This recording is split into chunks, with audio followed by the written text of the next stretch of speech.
Let us begin with map. There's a picture in front of you. It is of Anaximander, a Greek philosopher who first created map in 6th century BC. Anaximander जो एक Greek philosopher थे, उन्होंने सबसे पहली बार map create किया 6th century BC में. Map are important for understanding of the earth. They help us to locate places easily.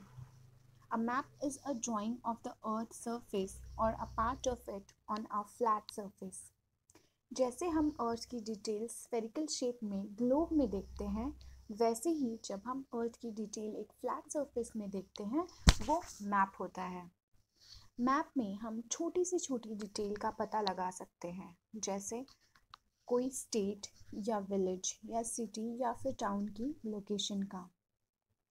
Maps are more detailed and they help us to study smaller areas in a better way.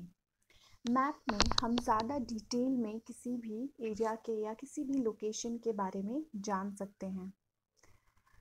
A person who draws map is known as cartographer. जो लोग map बनाते हैं उन्हें cartographer बोला जाता है और इसकी स्टडी को कार्टोग्राफी बोला जाता है.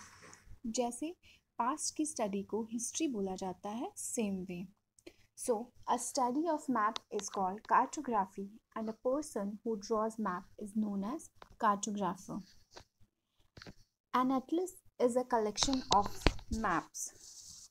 In atlas, different types of maps are put together and that book is known as atlas. The first atlas was published by famous cartographer Abraham Orchelius in 1570. जिनकी पिक्चर आप सामने देख सकते हैं. Now let us go into advantages and disadvantages of maps. Advantages: it is easy to carry. It shows small area with great detail. It displays different types of information such as population, natural features, industries and many more. जब हमें बहुत detail में किसी चीज़ की जानकारी चाहिए होती है या किसी लोकेशन के बारे में जानना होता है, तो हम एक मैप का यूज़ करते हैं. Map is very easy to carry here and there, क्योंकि ये एक पेपर पे या एक प्लास्टिक पे होता है, इसे कैरी करना बहुत इजी होता है. Disadvantages: it can be spoil easily. It is two dimensional और a flat rectangular projection of the earth. Size, shape and relative location of a place may not be accurate as it gets distorted. So, it can be spoiled easily as it is on a paper or plastic, and it is two-dimensional, not three-dimensional as in globe. Let us go into types of maps. Physical maps.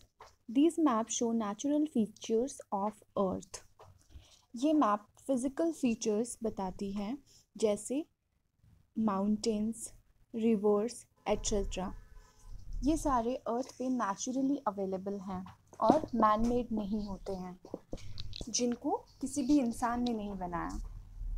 जब पता लगाना होता है कि कौन सा mountain या कौन सा रिवर कहाँ है, तो हम फिज़िकल मैप को यूज़ करते हैं और उसकी हेल्प से ये पता लगा सकते हैं कि कौन सा माउंटेन और कौन सा रिवर कहाँ पे है.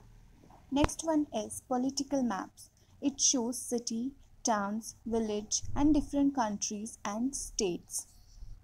Political maps means if I want to find out which state of a country share its border with which country or state. For example, if I want to know if Uttar Pradesh shares its boundary with which state, I will look into political map. It also shows division and subdivision of country, continent and state.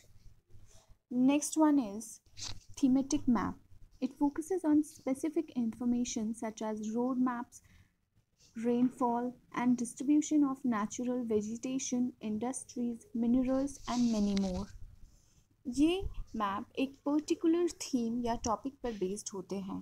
For example, road, railway, rainfall, vegetation, parks, sanctuary etcetera. मतलब अगर मुझे जानना हो कि India में कौन कौन से स्टेट्स में कोल डिपॉजिट्स हैं या फिर कौन से स्टेट्स में वीट या राइस की प्रोडक्शन है, तो मैं एक थीमेटिक मैप का हेल्प लूँगी. So that's it with types of maps.